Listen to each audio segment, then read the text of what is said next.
Hello guys, welcome to my YouTube channel. അപ്പം ഞാനിന്ന് നിങ്ങളായിട്ട് ഷെയർ ചെയ്യാൻ പോകുന്നത് എൻ്റെ 4 കൊല്ലത്തെ സ്റ്റുഡൻറ്റ് നഴ്സിംഗ് ലൈഫ് എക്സ്പീരിയൻസ് ആണ് കേട്ടോ. അപ്പോൾ ആദ്യമായിട്ട് കോളേജിലേക്ക് പോവുകയാണ്. കോവിഡ് കത്തിക്കയറി നിൽക്കുന്ന സമയം.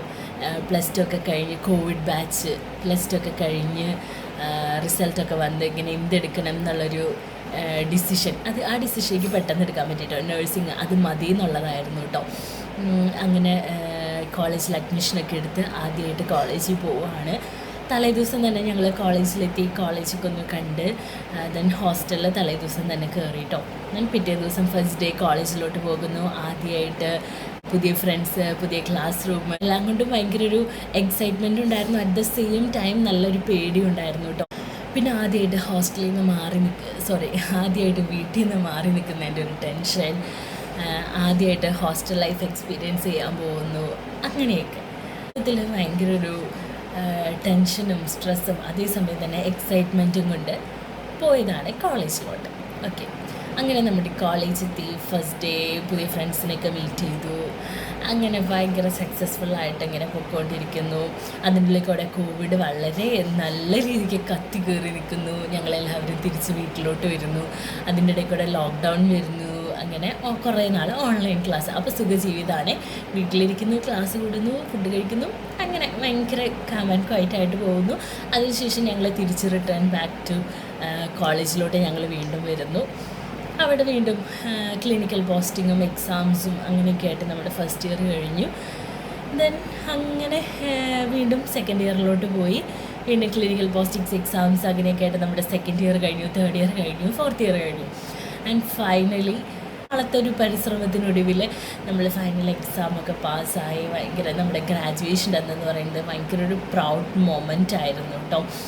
നമ്മൾ കോഴ്സൊക്കെ കംപ്ലീറ്റ് ചെയ്തു, നമ്മുടെ പാരൻസിൻ്റെ ഒപ്പം നിൽക്കുന്നു, അങ്ങനെയൊക്കെ ഭയങ്കര നല്ലൊരു എക്സ്പീരിയൻസ് ആയിരുന്നു കേട്ടോ. പിന്നെ ഇപ്പോൾ നഴ്സിംഗ് പഠിക്കുന്ന കുട്ടികളോട് എനിക്ക് പറയാനുള്ളത്, നമുക്ക് ഭയങ്കര സ്ട്രെസ്ഫുള്ളായിട്ട് തോന്നും നമ്മുടെ ഈ ടൈം പീരീഡ്. പക്ഷേ ഇപ്പം ഞാനിപ്പോൾ ഇങ്ങനെ ഇരിക്കുന്നു എന്നുണ്ടെങ്കിലും ആ സമയത്ത് ഞാൻ നല്ലപോലെ സ്ട്രെസ് അനുഭവിച്ചിട്ടുണ്ട്, ഉറങ്ങാതിരുന്നു. നമ്മുടെ വീട്ടിലൊരു ഫാമിലി ഫംഗ്ഷൻ നടക്കുമ്പോൾ ഞാനത് അറ്റൻഡ് ചെയ്യാതിരുന്നിട്ടുണ്ട്, പെരുന്നാൾ കൂടാതിരുന്നിട്ടുണ്ട്. ഇവിടെ ആകുമ്പോൾ പൂരം, പെരുന്നാൾ എല്ലാത്തിനും ഇങ്ങനെ ഓടി ഓടി പോയിക്കൊണ്ടിരിക്കുന്ന ഒരാളാട്ടോ. ലൈക്ക് അവിടെ പോയി കഴിഞ്ഞപ്പോൾ പൂരം മിസ് ചെയ്തു, പെരുന്നാളുകൾ മിസ് ചെയ്തു, അമ്പലത്തിൽ ഉത്സവങ്ങൾ മിസ് ചെയ്തു, അങ്ങനെ കുറേ കാര്യങ്ങൾ മിസ് ചെയ്തിട്ടുണ്ട്. അന്നൊക്കെ അതൊക്കെ വേണ്ടാന്ന് വിചാരിച്ച് ഇതിൻ്റെ ഫലമായിട്ടാണ് നഴ്സിംഗ് സക്സസ്ഫുള്ളി കംപ്ലീറ്റ് ചെയ്തതെന്ന് ഞാനിന്നും വിശ്വസിക്കുന്നു. പിന്നെ വേറൊരു കാര്യം എന്ന് പറയുന്നത് പ്രയർ, അത് ഒരിക്കലും മുടക്കരുതെന്ന് തന്നെ ഞാൻ പറയും കേട്ടോ. കാരണം നമ്മുടെ ഈ ലൈഫിൽ നമ്മൾ ഭയങ്കരമായിട്ട് സ്ട്രഗിൾ ചെയ്യുന്ന ടൈമിലൊക്കെ പ്രയറാണ് ഭയങ്കരമായിട്ടൊരു നല്ലൊരു എന്താ പറയുക, ഒരു പോസിറ്റീവ് എനർജി ആയിട്ട് ഭയങ്കര ഒരു ശക്തിയായിട്ട് കൂടെ തന്നെ ഈ സമയത്തൊക്കെ കുറേ സന്തോഷങ്ങളിലൂടെയും സങ്കടങ്ങളിലൂടെ ഒക്കെ നമ്മൾ കടന്നു പോയിട്ടുണ്ട്. പക്ഷേ നമ്മളിപ്പോഴും പ്രാർത്ഥിച്ചുകൊണ്ടിരിക്കണം. നമ്മൾ പറയാറുണ്ട് ഏറ്റവും പാടുള്ളൊരു ഡിഗ്രിയാണ് നഴ്സിംഗ് എന്ന് പറയുന്നത്. അപ്പം ഒരു പ്രൊഫഷണൽ കോഴ്സാണ്, ഒരു ഡിഗ്രിയാണ്. അറ്റ് ദ സെയിം ടൈം നമ്മൾ കുറേ സ്ട്രഗിൾസിൽ കാര്യങ്ങളിൽ ഒക്കെ നമ്മൾ കടന്നു പോകും. അപ്പോൾ പ്രാർത്ഥന മുടക്കരുതെന്ന് മാത്രമേ ഞാൻ പറയുള്ളൂ. ദൈവത്തിന് മുറുകെ പിടിച്ചിട്ടാട്ടോ ഞാനെൻ്റെ ഈ 4 വർഷം കംപ്ലീറ്റ് ചെയ്തത്. പിന്നെ പറയാനുള്ളത് ഹോസ്റ്റൽ ലൈഫിനെ കുറിച്ചിട്ടാട്ടോ. ഹോസ്റ്റൽ ലൈഫ് ഓരോ വർഷവും നമ്മളിങ്ങനെ മാറി മാറി ഓരോ സ്ഥലങ്ങളിൽ പുതിയ പുതിയ ഹോസ്റ്റലുകളിൽ പോയിക്കൊണ്ടിരിക്കുമായിരുന്നു. അവിടെ കുറേ ഫ്രണ്ട്സിനെ കിട്ടി. നമ്മളൊരു ഒരു ഫാമിലി പോലെയായിരുന്നു കേട്ടോ ഒരു ഹോസ്റ്റൽ എന്ന് പറയുന്നത്. ഡേയ്സ് മാത്രമേ ഔട്ടിംഗ് ഉള്ളായിരുന്നു. അപ്പോൾ ഈ ഔട്ടിങ്ങിൻ്റെ സമയത്ത് എല്ലാ ആഴ്ചയും ഞങ്ങൾ പുറത്ത് പോകും. ഒട്ടുമിക്ക ആഴ്ചകളിലും പുറത്ത് പോകുമായിരുന്നു കേട്ടോ. പുറത്ത് പോകുന്നു, ഫുഡ് കഴിക്കുന്നു, തിരിച്ച് വരുന്നു, റെസ്റ്റ് എടുക്കുന്നു. സൺഡേ റെസ്റ്റ് എടുക്കാനുള്ളൊരു ദിവസം, അങ്ങനെയാണ് ഞങ്ങളുടെ പിന്നെ രാവിലെ ചില ദിവസങ്ങളിൽ പള്ളിയിൽ പോകും, സൺഡേസ് ചില ദിവസങ്ങളിൽ പള്ളിയിൽ പോകും, പുറത്തൊക്കെ പോയി ഫുഡൊക്കെ കഴിച്ചിട്ട് വരും. പിന്നെ നമ്മൾ ഓരോ ദിവസം ലീവ് കിട്ടാൻ വേണ്ടിയിട്ട് വെയിറ്റ് ചെയ്തിട്ട് എന്നിട്ട് നമ്മൾ കലണ്ടറിലൊക്കെ മാർക്ക് ചെയ്തിട്ടിരിക്കും. ഇപ്പോൾ അടുത്ത മാസം 10-ാം തീയതി ലീവാണെന്നുണ്ടെങ്കിൽ നമ്മളിങ്ങനെ എണ്ണും, ഇനി 20 ദിവസം കൂടി എൻ്റെ വീട്ടിൽ പോകാൻ, ഇനി 10 ദിവസം കൂടി എൻ്റെ വീട്ടിൽ പോകാൻ, ഇനി 5 ദിവസം കൂടി എൻ്റെ വീട്ടിൽ പോകാൻ. അങ്ങനെ നമ്മളിങ്ങനെ എണ്ണി വെയിറ്റ് ചെയ്തിരിക്കും കേട്ടോ. അങ്ങനെ നമ്മൾ വേഗം പെട്ടിയും കാര്യങ്ങളൊക്കെ 2 ദിവസം മുന്നേ തന്നെ നമ്മൾ പാക്കിങ് തുടങ്ങും. പാക്ക് ചെയ്യും. ദെൻ എന്തെങ്കിലും പരിപാടി ആയിരിക്കും നമ്മൾ വേഗം വീട്ടിലോട്ട് വരുന്നു. വീട്ടിൽ വന്നു കഴിഞ്ഞാൽ പിന്നെ 2-3 ദിവസത്തെ ലീവിനായിരിക്കും നമ്മൾ വരിക. ഈ 2-3 ദിവസം എത്ര വേഗത്തിൽ പോയി എന്നുള്ളത് നമുക്കൊരു പിടുത്തം ഉണ്ടാവില്ല കേട്ടോ.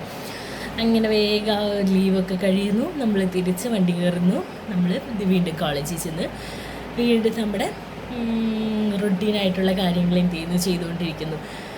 ക്ലാസ്സിൽ പോകുന്നു, അസൈൻമെൻറ്റ്സ് എഴുതുന്നു, നമ്മുടെ ക്ലിനിക്കൽ പോസ്റ്റിങ്ങിന് പോകുന്നു, അങ്ങനെ പൊക്കോളും. പിന്നെ നമുക്ക് കുറേ എഴുതാനുണ്ടായിരുന്നു കേട്ടോ. കൂടുതൽ നമ്മുടെ നോട്ട്സ് എഴുത്തിനേലും കൂടുതൽ നമുക്ക് എഴുതാനുണ്ടായിരുന്നത് അസൈൻമെൻറ്റ്സ് ആയിരുന്നു കേട്ടോ. ഓരോ സബ്ജക്റ്റിനും ഓരോരോ അസൈൻമെൻറ്റ്സുകൾ, കെയർ പ്ലാനുകൾ എഴുതുക, അങ്ങനെ കുറേ സംഭവങ്ങളൊക്കെ ഉണ്ടായിരുന്നു കേട്ടോ.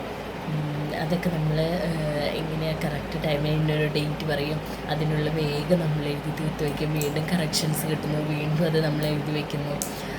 അങ്ങനെ കുറേ എഴുതാനുണ്ട്. എന്തോരം എഴുതി എന്നുള്ളതിനൊരു കയ്യും കണക്കുമില്ല കേട്ടോ. കുറേ ബണ്ടിലൊക്കെ A4 ഷീറ്റുകൾ പറയണ കേട്ടിട്ടുണ്ട്. നഴ്സിംഗിൽ വരുമ്പോൾ കുറേ എഴുതാനുണ്ട്, കുറേ പഠിക്കാനുണ്ട്. പക്ഷേ ഇത്ര എഴുതാനുണ്ടെന്ന് അവിടെ ചെന്ന് കഴിഞ്ഞതിന് ശേഷം കേട്ടോ അറിഞ്ഞത്. ഇങ്ങനെ പോണതിന് മുന്നേ ഇങ്ങനെ കുറേ പേര് പറയാറുണ്ട്, മോളെ പോണ്ട, കുറേ എഴുതാനുണ്ട്, കുറേ പഠിക്കാനുണ്ട്. അപ്പോൾ അതൊന്നും കുഴപ്പമില്ല എന്നൊക്കെ പറഞ്ഞിട്ട് ചാടി കയറിപ്പോയതാണ്. പക്ഷേ കുറേ എഴുതാനുണ്ട് കേട്ടോ. പിന്നെ ഗ്രാജുവേഷൻ തന്നിട്ടുണ്ടല്ലോ, നമുക്ക് ഭയങ്കര ഒരു സന്തോഷമായിരിക്കും കേട്ടോ. ഭയങ്കര ഒരു സന്തോഷം എന്ന് പറഞ്ഞാൽ ഭയങ്കര ഒരു സന്തോഷമായിരിക്കും. നമ്മൾ ഇത്ര നാളെ കഷ്ടപ്പെട്ടതിൻ്റെയും എല്ലാത്തിൻ്റെയും കൂടെ നമുക്കൊരു റിസൾട്ട് കിട്ടുന്ന ഒരു ദിവസമാണ് നമ്മുടെ ഗ്രാജുവേഷൻ. എന്ന് എന്നെക്കൊണ്ട് അതൊന്നും ചെയ്യാൻ പറ്റില്ല എന്നൊക്കെ പറഞ്ഞവരുടെ മുന്നിൽ എന്നെക്കൊണ്ട് ഇതൊക്കെ ചെയ്യാൻ പറ്റും, ഞാനിത് ചെയ്ത് കാണിച്ചു എന്നുള്ളൊരു സംഭവമൊക്കെ നമ്മുടെ മൈൻഡിൽ കൂടെ അപ്പം ഇങ്ങനെ ഓടും കേട്ടോ. അങ്ങനെ എൻ്റെ 4 വർഷത്തെ നഴ്സിംഗ് എക്സ്പീരിയൻസ് കേട്ടോ. അപ്പോൾ ഇത്രയേ ഉള്ളൂ ഗൈസ്. അടുത്ത വീഡിയോയിൽ വീണ്ടും കാണാം. ബൈ.